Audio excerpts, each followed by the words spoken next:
go into this, but, sometimes just turn it off. Okay. Okay.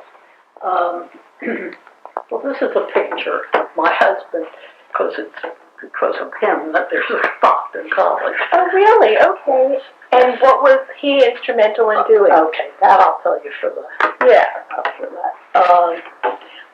But anyway, you can look at this later. Now you can put it on.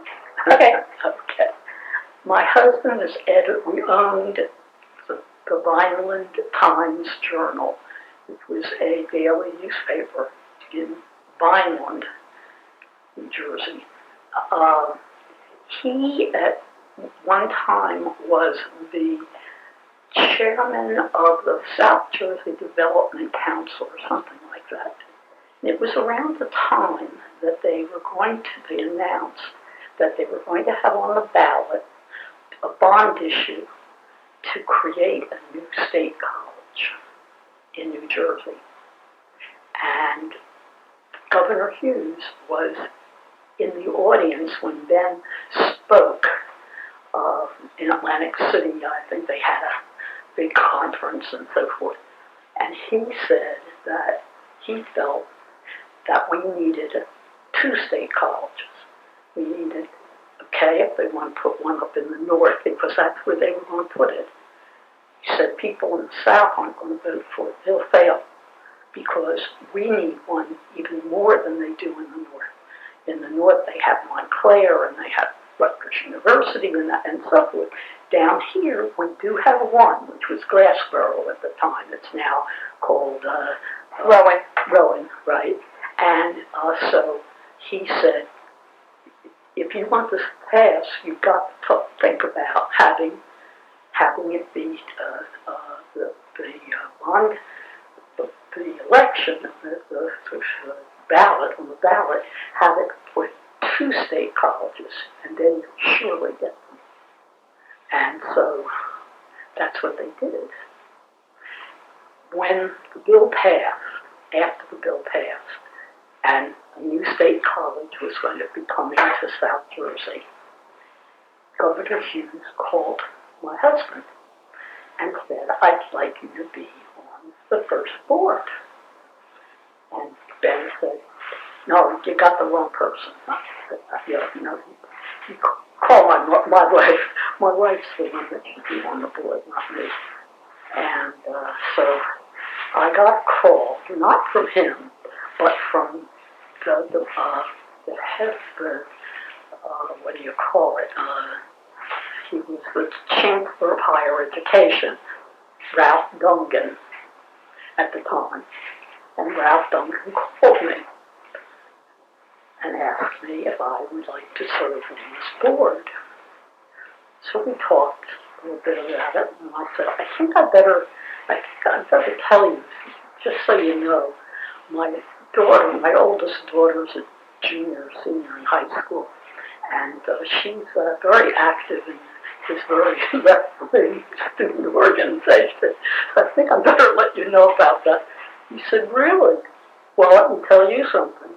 My son's president. And that's how we began our relationship, which became very, very close friends with us and so forth. And so that's how I then became one of the first board members. How many board members were there? I tried to think of everybody's name. Dave Taylor, and I can't get in touch with him. I think he's gone. They were all, I was the youngest. I was 43 at the time. That was 1971. And so there was Dave Taylor. There was Chuck Reynolds, Charles Reynolds, who was the editor of the Atlantic City Press, and a very good friend. He's the one that talked to Ben before this, and they were very friendly. Elizabeth Alton from Atlantic City. I think his first name was Richard Brooks from Salem County. There were two of us from from Cumberland County, but I can't remember the name of the person that was on that board that came. He wasn't somebody I was friendly with, and he didn't stay on the board very long.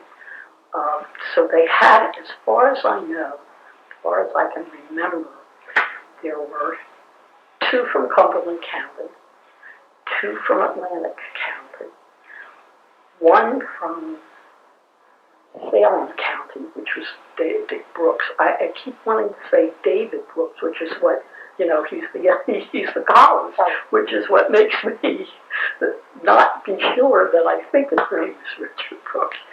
Dave Taylor was from Camden County, and then there must have been somebody else, and I just don't remember who it was. I just don't remember it. So that was it. This was in 1969 here. This is the. It needs to be. I need to make that nicer. Oh, so you said from 69 to 80? Yeah. A long time. And you were the chairman for a year. Oh my. Okay. This was taken at the time at the board meeting. I think Dave Taylor took it. Oh, that's what I looked for. Isn't that great?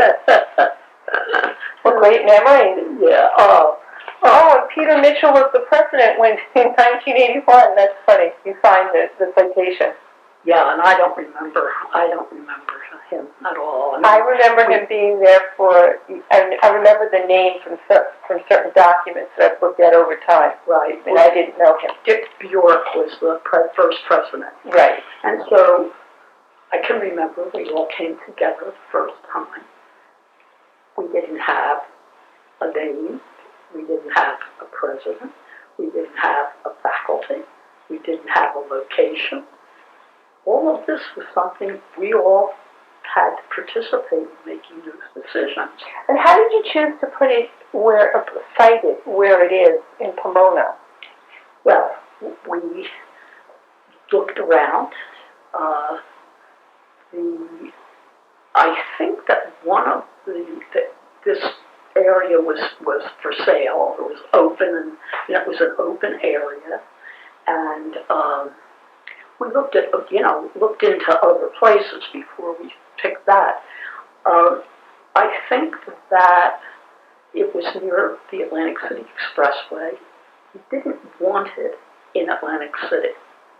We wanted to have a beautiful campus, and this area was open for to be developed, and so that's really the top reason why we picked that area. Now, was the hospital there at the time? No. Okay, so it was just all flat, all the land was just open. Yeah, and we didn't buy all of the land. Later on, they developed a larger campus and bought more land. And that was another thing, too, because we knew that it was some kind of a public, I honestly don't remember, so I would say something that isn't really true. I just don't know. But we knew that if we expanded, we would be able to buy more land. And so that was another reason. But you'll... I'll show you later. So we met. We elected Dave Taylor immediately. He was absolutely the best person we could possibly have had. I don't know whether he had some experience or whatever. I don't remember now with the colleges. I just don't remember. We had a very varied board. A board with people who came from different histories, and we didn't always agree. But what we did was that we always made our disagreements arguments for or against something without making it personal. I remember that when I was chairwoman of the board, I participated in some kind of all the state college presidents came together. I don't know whether they still do that. And they do. And we had a weekend retreat, etc. Now you have to remember that Ramapo was the college that came into being from that ballot initiative, from that bond initiative, and so I remember very seriously remember a wonderful conversation with a woman who was representing them at the time at this retreat. Stockton opened a good year at least before Ramapo, even though we started at the same time. And in her conversations with me, she told me that what happened on their board was that if you said black, I said white. If you said red, I said blue. I mean, and they argued, and they never, ever could come to any conclusions. It was nastiness and so forth. We never had that. And I give a lot of that credit to David, but also the people who were on it. We had different ideas, but nonetheless, we presented our reasons, etc. So that was a really great, it was an unbelievable experience. After they began to have the fact that you had to have, you couldn't have private board meetings. The Open Public Meetings Act, right. Yes. Okay, but we didn't have that. So, that was before the Open Public Meetings Act. That's right. And so I think that was a very important part of this, of our success, because what we had was we met after we picked, I guess we picked the president first before we did anything else. We had many candidates, etc. We had a personnel committee and so forth. It was done in a very good way. But we used to meet with staff people before our regular meetings. We'd have dinner with them, and we'd have smaller tables, and that was a very important thing because we could talk together. They could tell us things that they felt, were important, etc. I always felt that I understood the public meeting, having it open, etc. I understood it, but it would have not worked as well if we had that. We became very close to the people who had come now and were working for the college. Not faculty particularly, but the heads departments and so forth. So that was a very wonderful experience. We made, I remember one decision that we made that I don't remember whose idea it was, but whoever's idea it was, or however we came to it, was a great idea, and that is, we decided that when we opened, we'd have a freshman class and a junior class. So that the second year we were open, we'd have 4 classes. Freshman, sophomore, junior, senior. That was a great idea. Again, I have no idea how we came to that. The people that we had in student, the head of student administration and different places, different people like that, were just really wonderful. and we, as I say, we didn't always see eye to eye. We didn't disagree very much. It wasn't, but even when we did, we made our, we presented our ideas, and everybody listened, and so forth. We made another decision, and our oldest daughter, Janet, was a freshman at University of Michigan.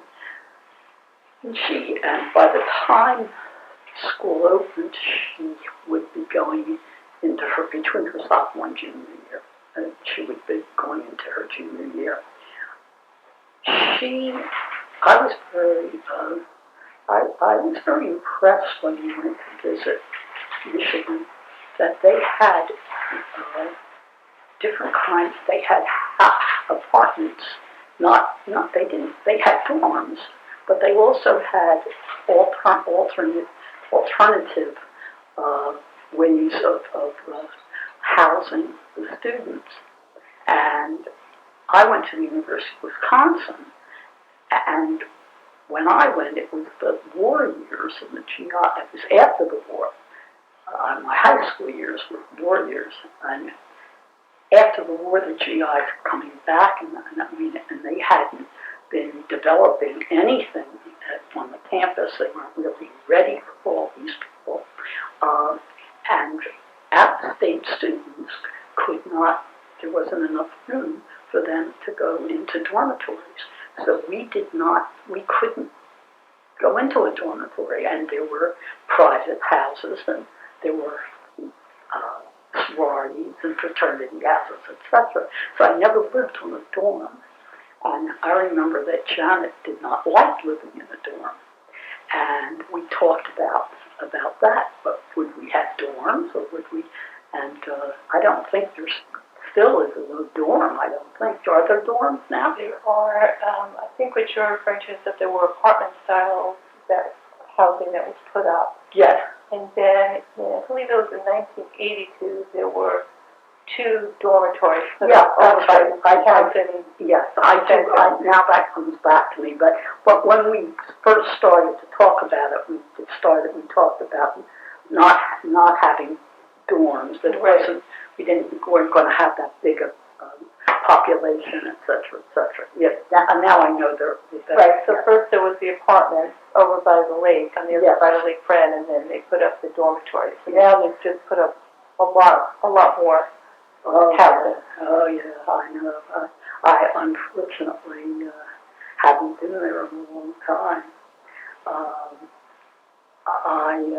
Well, you can go on the internet and watch it all on your computer. Didn't think of that. Yeah, there are webcams. I read the Atlantic City Press online, okay. So I would get Stockton news, but I didn't. I read the Herald every day. I read the New York Times every day. I read the Vineland paper online. I read the Atlantic City paper online because I came from Wildwood, and so the Atlantic City Press has Cape May County news and Stockton news, etc. Yeah. And you can even watch as the new student center is being built. Oh my, unbelievable. Yeah, it is. The campus is going to look very, very different. Oh, it's amazing, really amazing. So now, how did you choose the name? Well, we chose the name as unfortunately, you were going to come tomorrow, and my daughter Sarah came in from Wisconsin. She is in Milwaukee now, and they came in, and she was going to come tomorrow late afternoon because she wanted to tell you how we named the college. Oh, okay. We named it at our dinner table. Well, that's what Lisa told me. Oh, they told you that? Yeah. And that's why it was funny when I met her. She said, oh, I know Stockton. I said, really? How do you know? I'm thinking, how would anyone know? She said, my mother named it at the dinner table. We all did. I said, well, I asked them what they would. That's funny. That's exactly how it was named. Did you take a straw vote, or how did you? I don't remember that. We talked about somehow or other we talked about naming it for the New Jersey person who signed the Declaration of Independence. And Richard Stockton was the New Jersey. That's what happened. That's how we came to that. Nobody's ever made a big deal about him, and after all, he was flat, and that's, I like it that we didn't call it Stockton College, which I happen to like better than Stockton State College, which is what we called it. That's how it was named. But then I have to tell you my funniest story. My youngest daughter, our youngest daughter was born in '63, so she was this was '71, so she was in elementary school. And a friend of mine told me that one day she called me, and Miriam, the daughter, answered the phone. And so this friend said, "Oh, Miriam, is your mom there?" And Miriam said, "No, she isn't here.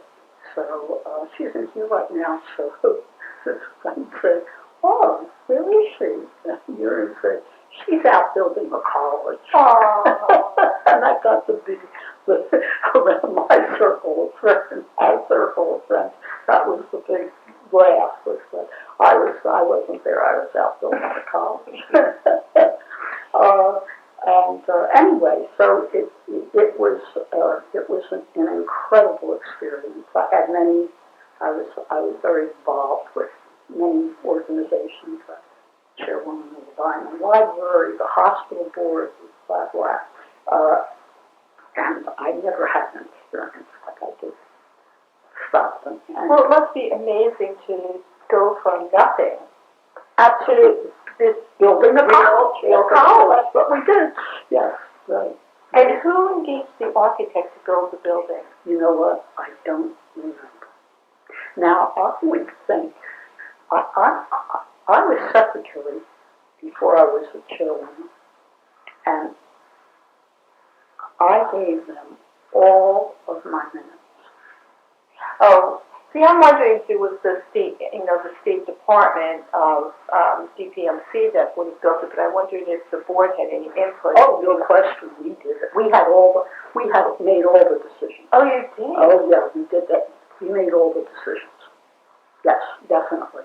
The state did not make that decision of who the architect was going to be, or where it was going to be, or what the name of it was going.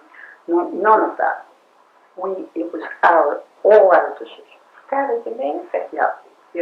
And then, as I said, Dave and Benny, his wife, and Ben and I, we became very, very close friends.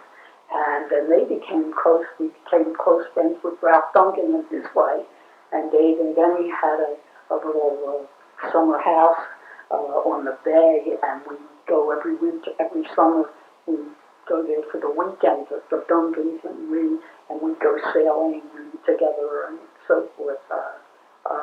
But I absolutely give tremendous credit to David Taylor for the way he did this. Now, in terms of hiring faculty, and you and I both know that the faculty there was pretty liberal. Oh, yeah. So who is instrumental in hiring the liberal faculty?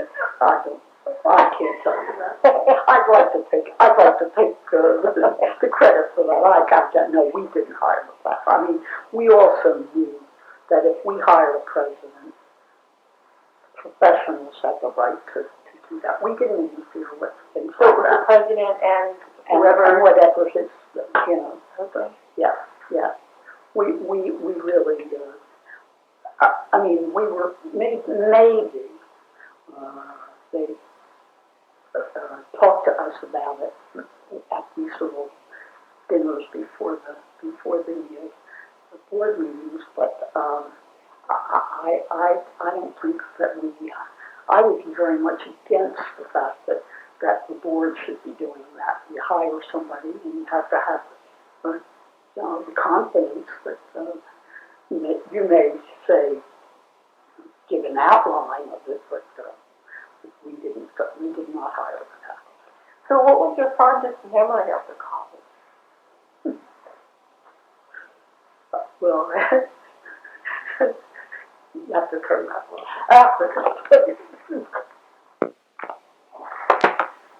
Satisfaction that we had from having done this and having seen it evolve. And, I mean, they were already, I was still on the board when the first buildings were built. And we had input in many of these things. But there's nothing more satisfying than being in the beginning of something and then seeing it develop and seeing it develop so well and being so happy with the way it develops. And then my daughter, Janet, was not terribly, she didn't know what she wanted to do. And she wasn't terribly happy at Michigan with the courses she was taking. So she, after Christophany, decided to come home and think about what she wanted to do and so forth. And Stockton was just opening. And so Janet went to Stockton.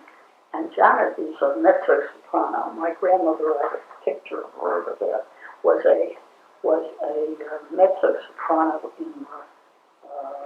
on the opera stage, in the concert stage in New York. And my daughter Janet has her voice. I mean, it's amazing that she has almost the same kind of voice. And she wanted to do something with music, but she didn't know what she wanted to do. And she decided she was going to take this time and go to Stockton. She commuted. She only took a couple of courses, but I can't remember his name. I know he's still involved in a way with the music director. Do you know what his name is? No. Well, anyway, he is just wonderful, and he was very instrumental in kind of putting her in a direction, and they became friends, and they have been friends ever since. He no longer is there, but he was living in the area, and I know Janet has seen him. She then the following year went to Penn and graduated from Penn. But she became a cantor. She's a cantor. Oh, really? Where is she working? In New York, in Park Slope. Oh, Park nice. Slope, Brooklyn. Very nice. Yeah. So she learned, she was in the klezmer group, and they called themselves the Klezmer. And she still does a little klezmer music, but he was very instrumental. And again, unfortunately, I can't remember his name, but so that it was a very, very satisfying and wonderful experience. Now, when the college opened, those first two classes, where were the classes first held? In Atlantic City, and I can't remember where. Someplace that was already established, and I honestly don't remember where. But Janet would know that too, because that's where she went. Then we